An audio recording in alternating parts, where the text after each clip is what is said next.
안녕하십니까. 정치공장입니다. 김건희의 비위 의혹을 덮어주며 방탄 노릇을 했던 정치 검사들. 그들의 심장부인 대검찰청과 서울중앙지검이 특검에게 탈탈 털렸습니다. 김건희가 다른 재판에서 징역 15년을 구형받은 마당에 그동안 무혐의 면죄부를 줬던 자들, 이제 밤잠 설치게 생겼습니다. 오늘 정치공장은 권력의 개가 되어 법치를 유린했던 방탄검사 4인방의 실체와 특검이 겨누고 있는 검찰관 사유화의 추악한 민낯을 낱낱이 고발하겠습니다. 먼저 팩트부터 체크합시다. 김건희 씨, 지금 다른 재판에서 도이치모터스 주가 조작, 명태균 관련 정치자금법 위반으로 징역 15년, 벌금 20억 구형받았습니다. 중범죄자입니다.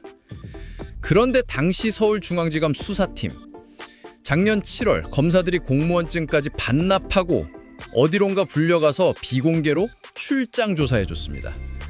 그리고 줄줄이 무혐의 때렸습니다. 명품백도 무혐의, 주가 조작도 무혐의, 15년짜리 범죄를 죄 없음으로 둔갑시킨 이 기막힌 연금술. 특검이 드디어 칼을 뽑았습니다. 타겟은 명확합니다. 당시 수사 지휘라인 방탄 4인방입니다. 박성재 법무부 장관, 이창수 중앙지검장, 조상원 4차장, 최재훈 방부패 2부장. 특검이 대검찰청 서울중앙지검 핵심 부서를 압수수색했습니다. 수사기록 보고라인 싹 다 가져갔습니다. 포렌식 끝나면 줄소환입니다. 당신들이 김건희를 위해 어떻게 법을 뭉갰는지 이제 국민 앞에 낱낱이 드러날 겁니다. 더 웃긴 건 뭔지 아십니까? 이 최재훈, 김영철 검사들, 송영길 대표, 노웅래 의원 수사할 때는 어땠습니까? 아주 탈탈 털었습니다. 야당한테는 서슬퍼른 칼날이, 권력 앞에서는 무딘 칼이 되는 선택적 정의. 특검이 반드시 심판해야 합니다. 김건희 특검법 국민의 명령입니다. 검찰이 망가뜨린 정의를 바로 세우라는 명령입니다. 그런데 법원이 영장 기각으로 특검의 발목을 잡는다? 그건 사법부도 공범임을 자인하는 꼴이 됩니다. 국민들이 두 눈 부릅뜨고 지켜보고 있습니다. 검찰이라는 막강한 권력기관이 특정 개인의 사설 경호업체로 전락했던 그 치욕의 역사를 끊어내는 역사적 심판입니다. 내 편은 봐주고 네 편은 죽이는 검찰공화국의 종말을 고해야 합니다. 특검은 자고우면하지 말고 끝까지 가십시오. 방판검사들이 법의 심판대 앞에 서는 그날까지 정치공장은 멈추지 않겠습니다. 진실의 힘을 믿습니다. 정치공장이었습니다. 감사합니다. 김건희 이야기부터 좀 다뤄보도록 하겠습니다. 어제 참 이 역사라는 게 참 재밌어. 어제가 이제 12.3 아, 네. 1주년 아니었습니까? 근데 어제 김건희의 결심 공판이 있었어. 야, 이게 참 역사의 아이러니입니다. 딱 그날이. 아, 참 진짜 이거 날짜를 맞추려고 해도 이게 못 맞출 텐데. 그렇죠, 진짜로. 참 역사의 아이러니야. 예. 김건희의 일부 장면만 이제 언론에 공개가 됐는데요. 김건희가 이렇게 또 쩔뚝거리면서 저렇게 걷더라고. 저 다 거짓말입니다. 네. 걷는 거. 저 걷는 거 거짓말입니다, 여러분. 예, 그 점 꼭 기억을 하셔야 되고요. 예. 그리고 김건희는 코로나 때도 마스크를 안 썼나 봐. 마스크를 거꾸로 쓰고 거꾸로 나서. 네네, 거꾸로 썼네 마스크. 이 코로나 때 안 쓴 거야. 나는 그렇게 확신합니다. 예. 그러니까 자기는 권력자니까 코로나 때도 본인은 안 썼던 거야. 왜냐하면 이게 그 코가 그렇죠. 그 쇠가 있잖아요. 맞아요. 그래서 그게 그렇게 딱 해야 이게 편한데 모르는 것 같아. 이게 그래서 턱에 그 들어가 있더라고 쇠가. 거꾸로 쓰면 여기가 쇠가 없어서 헐렁헐렁거리죠. 맞습니다. 네. 맞아요. 예. 안 써본 사람의 지금 착용법이에요. 맞아요. 네. 코로나 때도 쓰지 않았던 것 같다는 생각이 좀 드는데요. 어제 아무튼 검찰의 구형이 있었습니다. 네. 구형량을 잠깐 살펴볼까요? 자본시장법 위반, 그러니까 도이치모터스 주가 조작 그리고 알선 수재 이런 혐의에 대해서 징역 11년 그리고 벌금 20억, 추징금 8억 1144만 3,596원. 네. 이렇게까지 디테일하게. 저거는 이제 그 도이치로 돈 벌었다는 거죠. 그렇죠. 예. 자, 그리고 정치자금법 위반, 이건 명태균 그 공천개입과 관련해 가지고요. 그 여론조사 있지 않습니까? 네, 공짜로 받은 네네. 여론조사. 그 정치자금법 위반과 관련해서는 징역 4년 구형을 했고요. 추징금 1억 3,720만 이렇게 구형을 했습니다. 네. 그래서 도합 징역 15년, 벌금 20억, 추징금은 9억 4,864만 3,596원입니다. 네. 자, 우리 법조인 세 분이 나와 계시니까요. 요거를 좀 해석을 해주셔야 될 것 같은데요. 네. 일단 한 사건이 결론이 나면 보통 이제 징역 얼마 이렇게 되잖아요. 근데 정치자금법 위반은 징역 몇 년, 그다음에 다른 나머지 특가법 위반이라든지 자본시장법 위반은 얼마 이렇게 된 것은 정치자금법 위반의 경우에는 뭐 징역형을 받으면은 뭐 10년간 피선거권이 박탈되고 벌금 100만 원 이상 받으면은 5년간 박탈되고 이런 게 규정이 있습니다. 57조에 그런 네. 규정이 있어서 정치자금법 위반 사건은 같이 재판을 하더라도 따로 이렇게 선고를 하도록 돼 있어요. 네네. 그래서 정치자금 위반은 구형이 얼마고 그다음에 나머지 사건 이렇다 그래서 합쳐서 그게 되고 이제 형을 집행할 때는 두 개의 형을 이제 합쳐서 이렇게 집행하게 되죠. 그래서 자본시장법 위반 같은 경우는 뭐 미공개 정보 유용이라든지 내부자 거래 이런 거 같은 경우는 1년 이상의 징역에 처하면서 특이한 게 벌금을 그 얻은 이익이나 회피한 손해의 4배에서 6배를 이렇게 부과하도록 병과 같이 하도록 돼 있어요. 그래서 지금 벌금 액수가 이렇게 꽤 되는 거고요. 그래서 이제 구조를 보니까 이제 기사에 보면 약간의 이제 기사가 좀 오보가 난 것도 있어요. 명확하진 않아. 제가 파악하기로는 특가 알선 수재 그러니까 저기 통일로부터 뭐 받은 거, 네, 뭐 받은 그거하고 그다음에 주가 조작한 거 합쳐서 네. 그것을 이제 11년 이렇게 11년. 그다음에 이렇게 벌금 구형한 것 같고 그렇습니다. 정치자금법 이게 이제 명태균 게이트 같은 그게 이제 4년인데 뭐 일반 국민 여러분께서는 이거 너무 작은 거 아니냐 할 수는 있지만 사실은 기소되지 않은 게 지금 너무 많아요. 그렇습니다. 이거 이제 네. 시작에 불과한 네, 겁니다. 시작에 불과한 거고 예. 그다음에 이제 우리가 가야 할 길은 사실은 여러분들도 다 그렇게 생각하겠지만 내란의 주동자가 김건희일 거라고 저는 생각하거든요. 저도 그렇게 생각합니다. 실제로 저는 그렇게 생각하는데 네. 그게 이제 수사하는 팀에서 어느 정도 밝혀낼 수 있을지는 네. 이제 봐야 되겠지만 그게 돼야 이제 뭐 무기징역 내지 사형이 해당하는 범죄이기 네. 때문에 더 큰 구형이 가능하겠죠. 그리고 네. 앞으로도 기소되면 구형이 계속해서 될 것으로 네. 근데 저는 요거 구형 중에 조금 제가 좀 불편하고 마음에 네. 안 드는 부분은 좋아요. 아니 명태균 무상 여론조사 받은 네, 거 맞아요. 그거 왜 정치자금법으로 축소해서 저는 이거를 그러니까 기소했는지가 정말 의문이에요. 결국에는 이게 사실은 무상으로 받은 부분은 이 뇌물로도 볼 수가 있는 거거든요, 사실은. 그러니까 더 큰 범죄로 나아갈 수 있는데 이걸 그냥 딱 끊어가지고 그냥 정치자금법으로 그냥 가장 어떻게 보면 가장 좀 낮은 단계로 수사를 해서 좀 솜방망이로 봐준 거 아니냐. 그러니까 제가 누누이 말씀드렸다시피 김건희 특검은 사실은 명태균 게이트를 원래는 1번으로 놓고 수사를 하고 맞아요. 정치권에 대해서 들어가고 또 경선 방해라든지 여론 조작 혐의까지 다 맞아. 물어야 되는데 이걸 다 끊고 그냥 무상으로 받았으니까 그 금액만큼만 정치자금법 위반이야.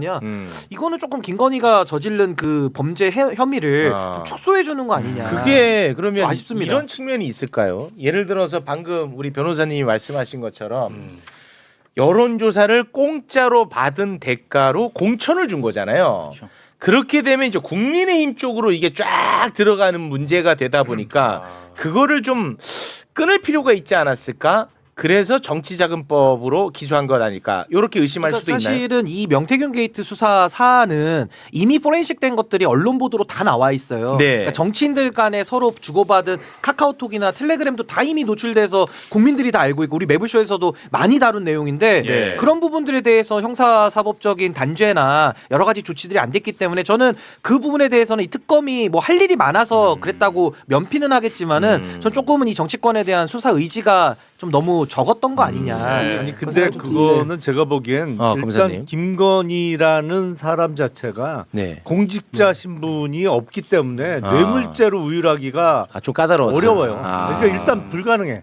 그러니까 윤석열과의 공모가 인정되지 않으면. 근데 그것도 대통령으로 취임한 이후에는 윤석열이 공직자가 됐지만 네. 대통령 선거를 치르는 과정에서는 공직자가 아니잖아요. 그러니까 일단 뇌물죄 아니면 뭐 수뢰후 부정처사죄 같은 죄명으로 우율하기는 좀 까다로운 측면이 그 있다. 신분 때문에 어려운 그렇죠. 거죠. 일단 아니 근데 그거 제가 하나만 좀 네네네. 반박드리면 네. 그러니까 뭐 사전에 받은 뇌물 그러니까 사후에 공직자 신분을 득하니까 그것도 뇌물로 볼 수는 있는데 네. 그 공범 관계를 입증하는 게 과거에 최순실도 똑같거든요. 경제공동체. 최순실도 사인인데 그 국정농단 경제공동체. 그 경제공동체로 지각공동체로 묶어가지고 윤석열이 만든 겁니다. 윤석열이 개발한 법리로 대법원에서 인정돼서 저는 사실은 윤석열이. 김건희와 윤석열은요 더 쉽다고 봐요. 이거는 부부관계이기 때문에 부부. 지각공동체 공동체 네. 플러스 권력 공동체입니다. 그렇습니다. 이 개념으로 저는 더 갔었어야 되는 거 아니냐. 좀 아쉬움이 남습니다. 그렇죠. 이제 뭐 타당하기도 하지만 이제 저도 오케이. 우리 저기 김영남 의원님하고 생각이 조금 같은 면이 있어서 말씀드리면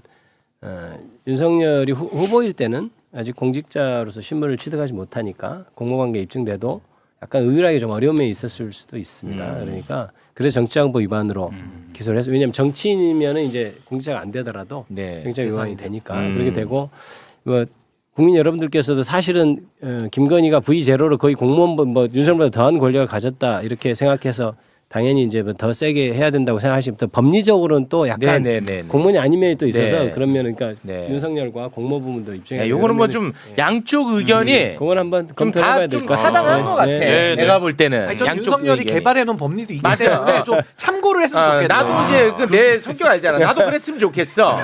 그런데 솔직히 그 법리는 윤석열 같은 사람들이나 개발할 수 있는 아니 그러니까 윤석열한테 적용하면 되잖아. 그러니까 본인이 만드는 거니까. 자기가 개발한 거니까 아무튼 세게 적용하는 건 찬성. 네. 알겠습니다. 근데 막 여기에 대해서 제가 왜 막 분노하고 그러지는 않느냐. 네. 이건 이제 시작이 아니고 시작이죠. 줄줄이 지금 당장 2023년 3월 국민의힘 전당대회 때 막 통일교 교인들 막 그 집단으로 집어넣어가지고 선거에 개입하고 했던 거 있잖아요. 그것도 지금 현재 김건희 기소돼 있고 그것뿐만 아니라 뭐 많지. 서희건설, 방클리프, 이배용, 군거북이, 양평고속도로, 삼부토건 주가 조작 그렇죠. 지금 너무 많거든. 네. 수장고도 넣어야 되고. 수장고 넣고 지금 할 게 많아. 양평도 있고. 예, 그리고 이제 마지막 최종은 결국은 내란. 내란이죠. 네. 내란. 네. 그렇기 때문에 제가 일단 화는 아껴두겠습니다. 그 참고로 아까 전에 방송 전에 1시 50분에 김건희 특검이 이제 그 김건희 소환해서 호송차 차고 들어갔고 금품 수수한 거 전반적으로 조사하겠다. 네, 김건희 들어갔습니다. 소환됐습니다. 네. 아 지금 특검에 갔어요? 네, 특검에 갔습니다. 예, 네. 알겠습니다. 또 철특거렸겠지? 몰라 차 타고 들어가는 거 봐서 거짓말입니다, 여러분. 그냥 다 거짓말이라고 보면 돼요. 모든 걷는 게, 거. 예. 모든 게 거짓말. 침묵이 가장 큰 거짓말입니다. 마스크도 거짓말로 쓰잖아요. 마스크 거짓말이야. 마스크 거짓말이야. 네. 어찌됐든 선고는 1월 28일에 예. 난다고 하니까요. 저희가 또 지켜보도록 하겠습니다. 자, 그리고요. 자 일단은 김건희가 이제 막 시작에 불과하긴 합니다만 네. 도이치모터스 주가 조작으로 지금 구형이 됐잖아요. 네. 그러면 요거는 이제 선고 기다리면 돼. 그렇습니다. 거기까지는 됐어. 자, 그러면 자연스럽게 따로 붙어야 되는 것이 뭐냐? 야, 이렇게 죄 많은 여자 누가 덮었어? 그렇지. 요거 가져야 되잖아. 그렇습니다. 요거는 우리 신인규랑 나랑 잘 맞는다. 요거는 잘 맞아. 자, 김건희의 재판은 재판대로 결과 보면 됩니다. 이제 그 덮어준 놈들, 그 놈들 수사해야 돼. 일단 김건희 맞춤형 검찰 인사 정황 다시 한번 봅니다. 이렇게 쭉 이렇게 이제 그러니까 김건희 때문에 이렇게 한 거야. 쭉쭉쭉 해가지고 박성재 주도하에 검찰 인사까지 단행했어. 네. 맞지? 네. 자, 저렇게 이런 과정을 거쳐가지고 깔끔하게 검찰에서 김건희의 죄를 다 털어주는데요. 그거 한번 살짝 볼까요? 자, 7월 20일에 우리가 너무나도 잘 알죠. 콜검. 출장 조사를 네. 하고요. 그 휴대전화 다 뺏겼죠. 그렇죠. 검사들. 공무원증까지 반납하고 들어갑니다. 자, 그리고 10월 2일에 디올백과 관련해서 무혐의 결정을 아유, 내리고요. 10월 17일에는 도이치모터스 주가 조작에도 아유, 씨. 무혐의. 이거 털어준 놈들 핵심 인물 4인방이 있어요. 네. 핵심 인물 4인방 얼굴 봅니다. 자, 일단 당시 법무부 장관 박성재, 김안빵 씨랑 친한 그렇죠. 분이죠. 그리고 중앙지검장 이창수. 이창수. 당시 브리핑을 직접 했어서 그래. 서울중앙지검 4차장 조상원. 안경 조그만 놈. 안경 조그매. 안경이 조그매. 자, 그리고 이 수사를 가장 오랫동안 했었죠. 중앙지검 반부패 2부 부장 최재훈입니다. 요 4명 반드시 기억을 해야 돼. 핵심 얼굴. 사인방. 네, 얼굴 기억해내야 됩니다. 자, 여기에 대해서 김건희 특검이 와 깜짝 놀랐어요. 수사 들어갔더만. 일단 대검 압수수색했고요. 오. 그리고 중앙지검 4차장하고 반부패 2 부장실을 압수수색을 했습니다. 웬열? 아니 이거 믿어도 되는 거죠? 그래서 일단 압수수색을 하니까 뭐 PC 같은 거를 이제 분석을 할 거 아닙니까? 네. 그 분석이 끝나면은 당시 지휘 라인에 대해서 소환 조사를 하겠다라는 입장입니다. 와, 난 이거 최근 들어 가장 기분 좋은 소식이었어요. 개인적으로는. 아니 그러니까 이제 특검이라는 게 말 그대로 특별 검사니까 네. 기존 범죄면은 그냥 검찰청에서 하면 되잖아요. 근데 그렇죠. 이거는 검사들이 연루된 특히나 김건희 관련해서는 그렇습니다. 그 특검에서는 법무검찰 쪽과 사실 정치권 수사 이 두 가지를 목표로 들어온 건데 지금까지 사실 뭐 삼부토건이니 뭐니 주가 조작 사안은 많이 언급이 됐는데 네. 덮어준 쪽에 대한 수사를 안 그렇지. 하고 있었거든요. 그게 본질이야. 그 본질인데 근데. 이제 네. 제일 마지막에 지금 왔는데 결국은 윤석열 정권 때 법무부 장관을 지냈던 이제 박성재 그리고 그 앞에 지낸 사람은 이제 한동훈이고요. 네. 그리고 이제 그 이원석 총장, 심우정 총장, 최재고 지금 덮어줄 때는 서울중앙지검의 이창수, 조상원, 최재훈 요 사람들에 대해 가지고는 김건희와의 연관성, 김건희의 범죄를 직간접적으로 다 덮어준 부분에 대해서 네. 당연히 수사 지금이라도 이제 해야 되는 것이고 다만 이제 걱정되는 거는 지금 법원에서 박성재부터 영장을 안 내주고 있잖아요. 네. 그러니까 이 부분이 사실은 이쪽으로 수사가 들어갔을 때 과연 내주겠느냐 이 부분에 대해서는 저는 좀 여론적 압박이 좀 필요하지 않나 맞습니다. 생각이 좀 듭니다. 네. 근데 저렇게 저건 정말 부끄러운 얼굴들이에요. 부끄러운 아까 얼굴 네 다시 명은. 띄워드립니다. 왜냐면 네. 그게 어떻게 거기 불기소장에 자기 도장을 찍을 수가 있어요. 네. 말도 안 되는 당장 기소해도 될 사건을 억지로 무혐의 그렇지. 처분을 했으니까. 근데 저거 무혐의 처분한 거를 저렇게 본격적으로 수사한다는 점에서 그렇다면 작년 3월 8일에 윤석열 석방에 대해서 즉시한 거 포기한 건도 수사해야 되는 거 아닌가? 그러니까 당시 심우정 검찰총장이 올해. 올해죠. 올해. 올해죠, 올해. 아직 너 깜짝 놀랐네. 25년이구나. 올해. 12월 되니까 이게 해가 올해. 너무 일찍 나이를 올해 3월 8일. 올해. 그러니까 그것도 해야죠. 같은 논리거든. 그렇지. 즉시한 거 포기한 것도 말도 안 되는데 했단 네, 심우정이. 말이에요. 네. 그 부분도 수사해야 되는 거 아닌가? 이제 새로운 정부에서 또 정확하게 지금 안 한 거를 수사하는 거잖아요. 저거는 안 한 덮은 거. 근데 이제 저것도 수사를 당연히 해야 되고 저거는 결과가 이미 나와 있지 않습니까? 특검에서 이미 기소했던 것을 명백하게 무혐의 처리를 했기 때문에 맞습니다. 저번에 당연히 수사를 해야 되는 것이고 또 하나는 아예 조작해서 수사하고 기소했던 것들이 더 많습니다. 네. 그러니까 그 부분에 대한 사실 수사 감찰 이것도 네. 검증이 진행될 것이고 앞으로도 계속 될 것이다. 돼야 네. 한다. 그렇습니다. 말씀드립니다. 네, 그게 본질입니다. 네, 그렇습니다. 김건희의 그게 카톡에 본질. 나온 게 본질이에요. 박성재 장관한테 텔레그램 보내가지고 내 거 어떻게 됐냐. 그 맞아요. 덮은 거고. 네. 그 김정숙, 김혜경 여사 둘 어떻게 됐냐. 예. 그게 이제 조작 수사 시키는 거잖아요. 그러니까 네. 이런 식으로 김건희 시대에 있었던 이 검찰권의 남용과 사유화에 대해서 끝까지 책임을 정말 물어야 된다. 네, 그게 핵심이라고 고맙습니다. 봅니다.